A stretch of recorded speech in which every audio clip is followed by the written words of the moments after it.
UFC 266 Ortega vs. Volkanovski took place Saturday, September 25th at T-Mobile Arena in Las Vegas. In tonight's main event, we will see featherweight fireworks when the return of the Ultimate Fighter coaches collide, when featherweight champion Alexander Volkanovski defends against Brian Ortega in a highly anticipated bout. Let's talk Volkanovski versus Ortega. The number 2 ranked UFC featherweight contender Brian T-City Ortega, 15-1 fighting out of Los Angeles, California, aims to settle the score with Volkanovski and achieve his dream of capturing the UFC gold. Ortega is a true black belt and an extremely gifted jiu-jitsu practitioner. He didn't get the name T-City for nothing, stemming from his impressive triangle chokes. Ortega started off as just a grappler, but over the years he has developed nicely into a well-rounded fighter, as we saw in his last outing against the Zombie with his reinvented stand-up game. But on the other side of the octagon, you have the champ, Alexander the Great Volkanovski, 22-1 fighting out of Australia, and has his sights set on getting the last laugh against Ortega and securing his second successful title defense. The UFC featherweight champion enters this fight on an incredible 19-fight winning streak and hasn't suffered a loss since May of 2013. The former professional rugby player brings in an impressive footwork, incredible endurance, a gunslinging stand-up attack that has left his opponents on the raw end, and looks to do the same once again against T-City tonight. Tonight's betting odds has Ortega coming in at a plus 155 underdog, and Volkanovski comes in at a minus 190 favorite. Okay, here's how it went down.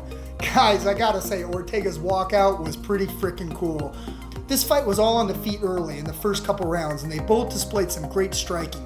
But as the fight went on, you could see that Volkanovski looked to have a little bit of the striking edge and started to land the better of the strikes as the night went on. But in round 3, Ortega landed a takedown into a mount and had a nasty guillotine choke that Volkanovski somehow got out of. And then later in the round landed a deep triangle choke that Volkanovski managed to get out of, but he made Ortega pay with strikes from the top, just raining down punches. The 4th round was a lot of the same, and Volkanovski started walking and exhausted Ortega down, landing a lot of strikes and looked to be fresh and got the better on the mat as well. Ortega just walked through so many strikes, showing his toughness like a zombie. Alexander Volkanovski defeats Brian Ortega by unanimous decision to retain his featherweight title.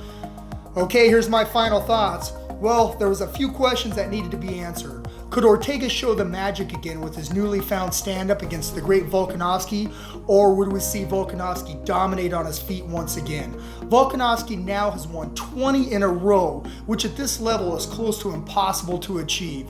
Well, guys, we have our answer. Volkanovski showed incredible skills tonight and showed why he is the champion. He put on a clinic against an incredibly tough Ortega who had his moments. We have seen considerable improvement by Ortega, and he'll be back chasing that belt soon, but tonight it belongs to the champ. Just wow, what an incredible fight we were treated to. I would watch these two fight 1,000 times. Guys, here's some quick stats on Volkanovski. He is a UFC featherweight champion. He is the number 4 men's pound for pound. He has 11 wins by KO, 3 via submission. He is on an incredible 20-fight win streak. He now holds wins against Max Holloway twice, Jose Aldo, Chad Mendes, and now Brian Ortega. What's next for Volkanovski? This is easy, Max Holloway.